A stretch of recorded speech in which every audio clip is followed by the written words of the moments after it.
तन समर्पित, मन समर्पित। मेरी जब मृत्यु हो तो मेरी चीज़ों को 10 आदमी का जीवन दान मिलेगा।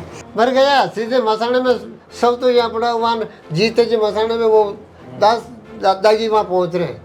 जेल जाने के बाद में पहला युवा मोर्चा का अध्यक्ष मैं बना यहाँ का। 13 वर्ष की उम्र में राष्ट्रीय स्वयंसेवक संघ से जुड़ा जी।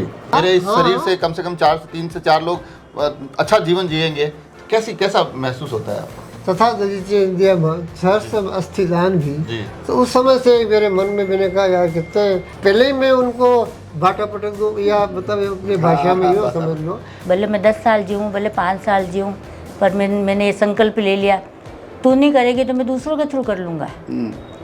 कई बार हम कुछ बातें सुनते हैं कि अपने जीवन को दूसरों के लिए भी जीना चाहिए, मगर कुछ उदाहरण ऐसे भी निकलते हैं जहाँ न केवल जीवन को दूसरों के लिए जिया जाता है, बल्कि जब हम इस देह को छोड़कर जा रहे होते हैं वो भी कई और लोगों के लिए जीने की प्रेरणा बन जाती है।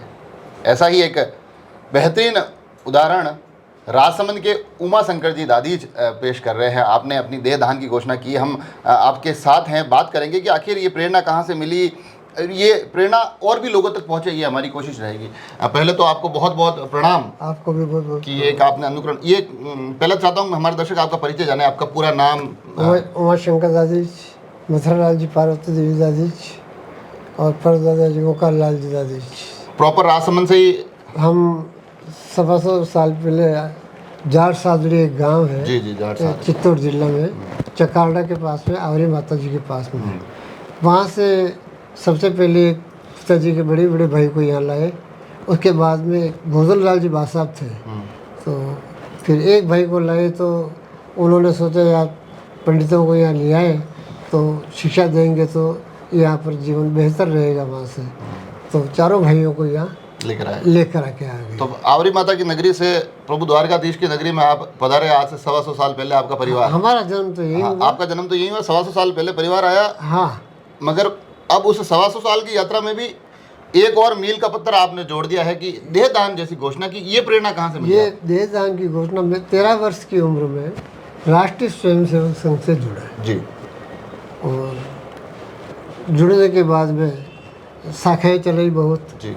और इस राजसमंद विधानसभा क्षेत्र में हम 3-4 लोगों ने मिलकर के, एक तो यहाँ के प्रचारक जी थे नरमोहन जी करके जी, तो चंद्र प्रकाश जी चोलिया, रमाकांत जी चौधरी, और इस तरह से हम 3-4 जनों ने मिलकर के पूरे इस क्षेत्र में, राजसमंद विधानसभा क्षेत्र में राष्ट्रीय स्वयंसेवक संघ की शाखाएँ धोइंदा, पिपड़ा, बड़ाड़ा, इधर मोही, पीपली, मतलब विभिन्न गाँवों में शाखाओं का प्रचार प्रसार किया। और फिर 1975 में आपातकाल लगा जी। आपातकाल लगने के बाद में मैं न तो घर पे किसी को कहा न कुछ, और सत्याग्रह गृह करके हम यहाँ से जेल चले गए। जेल जाने के बाद में धीरे धीरे, उस समय तो 10-15 थे, 20 थे, फिर यूँ बढ़ते बढ़ते बढ़ते हम 200 सत्याग्रही उदयपुर सेंट्रल कारागृह में रहे, जिसका उदाहरण ये है कि ये अपनी ताम्रपत्र हमको भजन लाल राजस्थान सरकार से मिला। तो यात्रा तो बड़ी आपकी रोचक रही, मतलब उतार चढ़ाव रहे। आप 13 साल की उम्र में शाखाओं से जुड़ गए, संघ से जुड़े, आपातकाल भी जेल गए। उसके बाद में लायंस क्लब हुआ, रोटरी क्लब हुआ, भारत विकास परिषद हुआ, विभिन्न जो संस्थाएं थी उनमें उन्होंने कहा आपको पैसे देने की ज़रूरत नहीं, आप तो बस हमारे साथ, बस आप काम करने वाले हो, आप हमारे साथ, हम ये सेवा कर रहे हैं। तो सभी संस्थाओं में करीब मुझे जहाँ तक ज्ञान है, सभी संस्थाओं में मैंने काम किया। शैक्षणिक स्तर में भी मैंने काम किया। और ये प्रेरणा कहाँ से आई? अब आपने अब तो आप खुद अपने आप में एक संस्थान बन गए हैं। सबसे पहले तो ये प्रेरणा मैंने जब पढ़ता था तब महर्षि दधीची को के तो वंशज हम है ही है, और एक कविता थी तथा दधीची इंडिया सहर्ष अस्थिदान भी। तो उस समय से मेरे मन में मैंने कहा यार कितने मतलब है जो ऋषि मुनि, और मैं महापुरुषों की पुस्तकें और कुछ रामायण महाभारत ये हल्की फुल्की में पढ़ता रहता था। तो इस तरह से मैंने प्रेरणा तो मुख्य स्रोत तो ये भी अपने आप में अद्भुत है महर्षि कि महर्षि दधीची के वंशज महर्षि दधीची से आज प्रेरणा लेकर बिल्कुल उसी और स्वरूप में माँ काम कर रहे हैं। कुलदेवी दधिमती, जी। इनसे भी मेरे को बहुत प्रेरणा मिली। जी।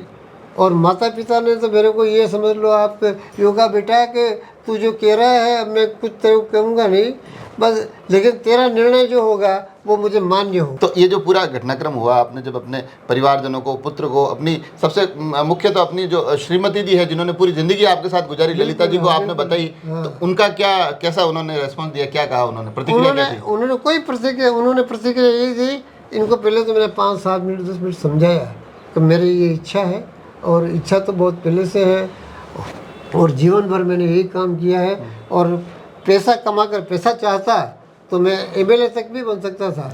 इतना मेरे को मतलब है जो मेरे पास में वो है क्योंकि उस समय अध्यक्ष बनने वाला तैयार नहीं था, उस समय स्थिति ये थी। स्थिति आपने नहीं देखी होगी लेकिन मैं पढ़ी है मैंने भी। हाँ मैं पढ़ी होगी, लेकिन उस समय पहला युवा मोर्चा का अध्यक्ष मैं बना यहाँ का। अच्छा। राजसमंद जिले का सबसे पहला अध्यक्ष मतलब मुझे ही बनाया गया। यार उमा संघ जी कोई तैयार नहीं है और आपको ही हम बनाएंगे। नहीं पर वो घर पे मैंने जो सवाल पूछा आपको, घर पे प्रतिक्रिया क्या थी, ललिता जी ने क्या कहा? ललिता जी ने ये मेरे 5 मिनट को सारी बात बता दी कि मेरा ये प्रण है और मैंने ये काम कर रहा हूँ और ये एक समाज और राष्ट्र और समाज के लिए मैंने जीवन भर काम किया है और ये काम मैं करने जा रहा हूँ और आप कुछ मेरे को कुछ कहना चाहते हो, हाँ ना जो कुछ भी कहना चाहते हो आप।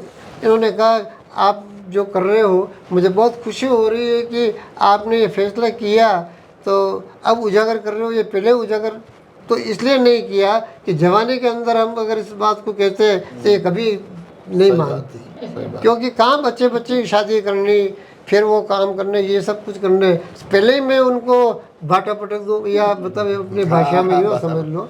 लेकिन अब हमारा मतलब ये है कि मेरे बच्चियों की शादी हो गई, बच्चे की शादी हो गई, बच्चे बड़े हो गए, 20-22 साल के पोते पोती है। समाज को मैंने यही कहा कि 5 घंटे का समय है। हाँ। कोई आवे नहीं आ पाए, जो आ गया वो बिल्कुल सही है। 4 घंटे में ये नहीं फल्ला लाल जी नहीं आए इंतजार कर रहे हैं, वो नहीं आए वो इंतजार कर, ऐसा नहीं है। मतलब बिफोर समय अपने को RNT मेडिकल कॉलेज में पहुंचा देना। मैं तो कोई देखने वाला हूँ नहीं। आप क्या कहने आप मैं थोड़ा सा दर्शकों को ये बात बड़ी गंभीर है वो जानना जरूरी है। आपका कहने का मतलब है कि हालांकि हम तो दीर्घायु होने की कामना करते हैं, मगर जो देहदान का एक जो हुआ है तो उस स्थिति में आपका कहना है कि मेरे किसी भी परिचित परिजन के इंतजार ना करे, यथाशीघ्र मेरे को उस हॉस्पिटल तक पहुंचा दिया जाए ताकि ये मेरा जो प्रण है वो प्रण भी पूरा हो सके और मेरा शरीर, मेरे ये जो भावनाएं हैं ये लोगों के दूसरों के शरीर में कहीं ना कहीं जिंदा रह सके। ये जो आप मूल, ये बहुत महत्वपूर्ण बात है। शरीर के अंदर जो पार्ट्स हैं जी, अब वहाँ जाने के बाद में हल्का फुल्का मेरे को ध्यान है। कुछ मेरे को मेरी पोती पढ़ रही है रतलाम मेडिकल वो कर ही रही है, तो कुछ उसने भी बताया मेरे को। तो कुछ हमारे रिश्तेदारों में भी डॉक्टर्स हैं, उन्होंने भी मेरे को बताया। तो उन्होंने कहा कि जो बॉडी काम आएगी, जो पार्ट्स काम आएंगे तो वो तो काम आ ही जाएंगे, बाकी के रिसर्च करेंगे, शोध करेंगे, अनुसंधान करेंगे तो उसके लिए ये बॉडी काम आएगी आपकी। पर होता है ना, जैसे अब आप तो महर्षि दधीची के वंशज है, तब आपको तो मैं क्या समझाऊं, मगर कई बार होता है कि लोग ये भी कहते हैं कि जो शरीर है वो बिल्कुल विधिवत उसका संस्कार होना चाहिए। मैं इसके खिलाफ भी नहीं हूँ कि जो ये संस्कार पूर्वजों ने बनाया है वो कोई गलत बनाया है। जी जी जी, नहीं विरोधाभास की नहीं, एक विषय नहीं, विरोधाभास की बात नहीं, मैं साफ कह रहा हूँ ना। जैसे भाई 99% संस्कार ये सही होता है और ये तरीका भी गलत नहीं है, पूर्वजों ने बनाया है। अब उसको अपन अपभ्रंश करके न उसको अपन व्यवस्था को बिगाड़ रहे हैं। अब मर गया सीधे मसाने में, सब तो यहाँ पड़ा हुआ जीते जी मसाने में वो दागी वहाँ पहुँच रहे हैं। दागी का कर्तव्य ये होता है कि कम से कम भले आदमी उसके घर पे तो जाओ, सही कह रहे हो भाई। आप दाग करने के बाद में उसके घर पे जा करके फिर आप प्रणाम करो। वहीं पर जयराम जी की तीसरी कर दी, मोटरसाइकिल पे आ गए, घर में आ गए, फोन कर देना कपाल दाग में दान, ये क्या तरीका है?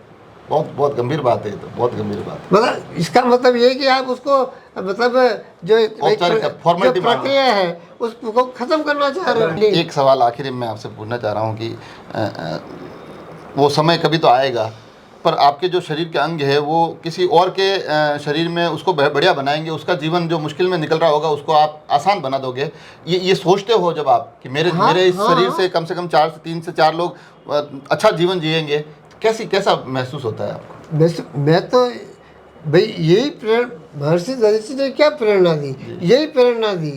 ये चाहते थे डट बना कर देते, लेकिन इन्होंने ये सोचा यार कि वास्तव में ये जो सज्जन आए हैं ये हित के लिए आए हैं। अभी हमारे साथ ललिता जी है, उमा शंकर जी की धर्मपत्नी है। आप इन उमा शंकर जी ने देहदान की जो घोषणा की है, सबसे पहले आपको बताया था यदि आपने पहली बार क्यों कि मैं यह चीज़ करना चाह रही हूँ, आपने किस तरह का महसूस हुआ, कई आपने लगे? इन्होंने पहले आके कहा कि देख मनीषी का जब मृत्यु होती है तो 3 घंटे में राखोड़ा हो जाता है, मेरी जब मृत्यु हो तो मेरी चीज़ों को 10 आदमी का जीवन दान मिलेगा, इसलिए तेरी क्या राय है?